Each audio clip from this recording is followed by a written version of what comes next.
Before you say a single word, your watch has already told your story. That Rolex on your wrist? It's screaming something.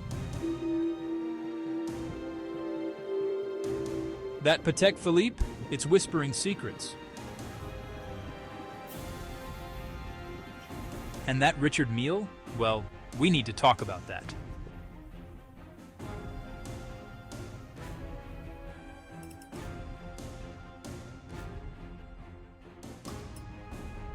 Today, we're decoding the psychology, the status games, and the hidden personalities behind the world's most coveted timepieces.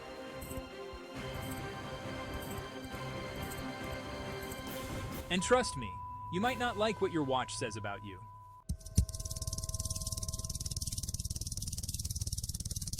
Let's start at the beginning. Seiko. Now you might hear people say, Seiko, that's for people who don't have money. But here's the truth.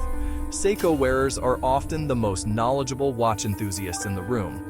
These are the people who understand value, who've done their homework, who know that Grand Seiko can compete with Swiss luxury at half the price. They're not trying to impress you. They're building a foundation. Everyone's first watch story starts somewhere, and there's no shame in that game. Psychology check. Seiko wearers prioritize substance over flash. They're practical, research-driven, and they're playing the long game. Now we move to Omega. Market share, $2.73 billion, making it the third biggest player globally. But here's what separates Omega from the pack. These buyers have genuine passion.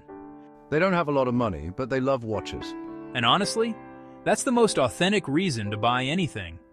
Omega wearers are the people at dinner parties who'll spend an hour explaining why the Speedmaster went to the moon. They're wearing history on their wrists. The James Bond watch, the Moon watch, the Olympic timekeeper. Barry Keoghan rocked an Omega Aquaterra at Cannes 2024, not because he needed to flex, but because he genuinely appreciates the craft. Psychology check.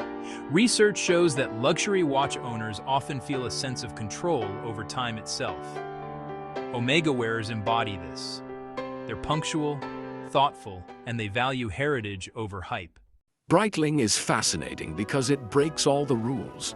Some owners are billionaires, others are saving for years. It's like the Land Cruiser of watches. You'll see one parked at a mansion and one at a construction site. David Beckham has been a Breitling ambassador since 2012, and it makes perfect sense. He's constantly traveling. He appreciates aviation heritage, and he's not trying to outflex anyone. He just likes what he likes. The personality. Breitling wearers are often doers, entrepreneurs, pilots, adventurers. They started their company young, fought for success, and they're not apologizing for their bold taste. That chunky chronomat in gold? That's a statement. I built this life myself. Rolex, the elephant in the room, or should I say, the crown on the wrist. Here's a wild stat. Rolex controls 32% of the entire Swiss watch market. That's 12+ billion in sales annually. When someone says luxury watch, most people picture a Rolex. It's the most recognized, most counterfeited, most desired watch brand on the planet. But here's the brutally honest take. Many Rolex buyers aren't watch enthusiasts. They're just turning money into a watch.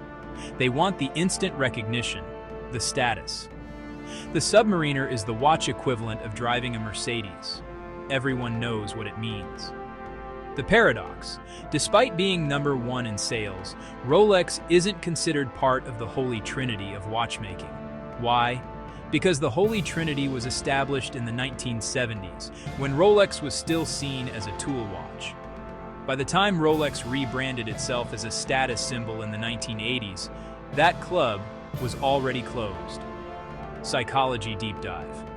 Research from Harvard's Project Implicit reveals that men buy watches like the Rolex Daytona to signal three things: status, importance, and the need to be heard. Basically, I'm high on the social ladder, therefore I matter, therefore listen to me. That's powerful. That's primal. And that's exactly why people will wait years on a list for a Daytona.